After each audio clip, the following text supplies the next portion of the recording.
终于吃饭了。哇，于姐，今天有波士顿，一个空壳而已。那可不一定，说不定肉在下面呢。是一个小虾米，一个基本虾，一个波士顿，看样子今天都是好的呀。我要是鲜血，于姐肯定又会抢我的。我要基本虾，那我要小虾米。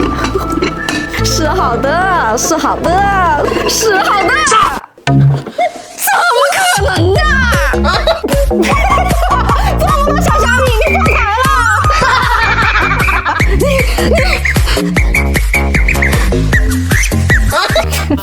小杨，别说于姐对你不好，这鲍鱼壳就留给你了。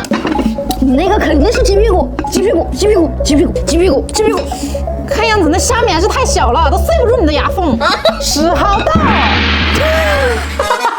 我在我这。小杨，你惨喽！哦，别慌嘛。他真香。不会真的有鸡屁股吗？不是他的，不是他的，不是他的！我那个红魔镜啊！这两个，我这一道谎啊！